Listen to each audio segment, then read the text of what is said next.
Hi అండి, నమస్తే. Welcome back to housewife Sandhya. So ఇవాల్టి వీడియోలో చుక్కకూర పప్పు చూపించబోతున్నాను. ఈ చుక్కకూర పప్పు చాలా అంటే చాలా టేస్టీగా ఉంటుంది. తప్పకుండా మీరు కూడా ట్రై చేయండి. సో మరి చుక్కకూర పప్పు ఎలా తయారు చేసుకోవాలనేది చూసేద్దాము. ఫస్ట్ కుక్కర్ తీసుకొని ఈ కుక్కర్లోకి 1 కప్పు కందిపప్పును తీసుకోండి. ఈ కందిపప్పును తీసుకున్న తర్వాత వాటర్ వేసి 2 సార్లు బాగా క్లీన్ చేసుకోవాలి. ఈ కందిపప్పుని ఈ విధంగా కడుక్కున్న తర్వాత ఇప్పుడు ఇందులోకి ఒక 10 పచ్చిమిర్చి ఈ విధంగా తుంచి వేసుకోండి. అలాగే 2 టమోటాలు ఈ విధంగా కట్ చేసి వేసుకోవాలి. తర్వాత ఒక ఉల్లిగడ్డ, 1/2 టీ స్పూన్ పసుపు, 2 గ్లాసులు నీళ్లు వేసుకోవాలి. నీళ్లు వేసుకున్న తర్వాత ఇప్పుడు 1 స్పూన్ ఆయిల్ వేసుకోవాలి. ఆయిల్ వేసుకోవడం వలన పప్పు పొంగిపోకుండా కందిపప్పు కూడా తొందరగా ఉడుకుతుందండి. ఈ ఆయిల్ వేసుకున్న తర్వాత నీట్గా క్లీన్ చేసుకున్న చుక్కకూరని వేసుకోవాలి. ఈ చుక్కకూరని వేసుకున్న తర్వాత ఈ కుక్కర్కి మూత పెట్టుకొని ఈ కుక్కర్ని స్టవ్ మీద పెట్టుకొని 3 నుంచి 4 విజిల్ వచ్చేలాగా ఉడికించుకొని స్టవ్ ఆఫ్ చేసి పక్కన ఉంచుకోండి. ఇప్పుడు ప్రెషర్ పోయిన తర్వాత మూత తీసి పప్పు ఉడికిందే లేదని చూసుకోవాలి. చూడండి, కందిపప్పు అయితే బాగా ఉడికింది కదా. ఇప్పుడు ఇందులోకి కొంచెం చింతపండు నేను సపరేట్గా నానబెట్టి పెట్టుకున్నానండి. ఆ చింతపండు వేసుకున్నాను.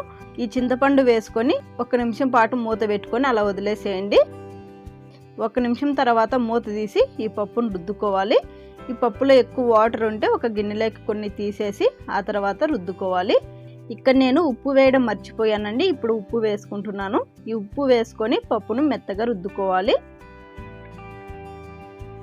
చూడండి, పప్పుని ఈ విధంగా రుద్దుకున్న తర్వాత ఇప్పుడు ఈ పప్పును పక్కన ఉంచుకొని పప్పులోకి తాలింపుని పెట్టుకుందాము. తాలింపు కోసం స్టవ్ మీద కడాయి పెట్టుకొని ఈ కడాయిలో 1 టేబుల్ స్పూన్ ఆయిల్ వేసుకోవాలి. ఆయిల్ హీట్ అయిన తర్వాత తాలింపు దినుసులు అన్నీ కలిపి 1 టీ స్పూన్ వేసుకోండి.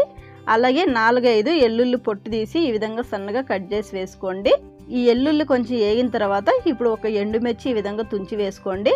అలాగే కొంచెం కరివేపాకు వేసుకొని ఈ తాలింపును కొంచెం వేగేలాగా వేయించుకోవాలి. చూడండి, తాలింపు ఈ విధంగా వేగిన తర్వాత ఇప్పుడు మనం రుద్ది పెట్టుకున్న పప్పును వేసుకోవాలి. ఈ పప్పును వేసుకొని కలిసేలాగా కలుపుకొని 1 నిమిషం పాటు అలానే స్టవ్ మీద ఉంచుకోండి. 1 నిమిషం తర్వాత స్టవ్ ఆఫ్ చేసి ఈ కడాయిని పక్కకు దించుకుంటే టేస్టీగా చుక్కకూర పప్పు రెడీ అయిపోతుందండి. చూసారు కదా ఎంత సింపుల్గా చేసుకోవచ్చో. టేస్ట్ అయితే చాలా బాగుంటుందండి. తప్పకుండా ట్రై చేయండి. ఈ పప్పుని మీరు ట్రై చేసిన తర్వాత మీకు ఎలా వచ్చిందనేది నాకు కామెంట్ చేయడం మర్చిపోకండి. అలాగే ఈ వీడియో కనుక మీకు నచ్చినట్టయితే తప్పకుండా లైక్ చేసి మీ ఫ్రెండ్స్తో రిలేటివ్స్తో షేర్ చేయండి. మరిన్ని సింపుల్ టేస్టీ రెసిపీస్ కోసం హౌస్‌వైఫ్ సంధ్య ఛానల్ని సబ్స్క్రైబ్ చేసుకోండి.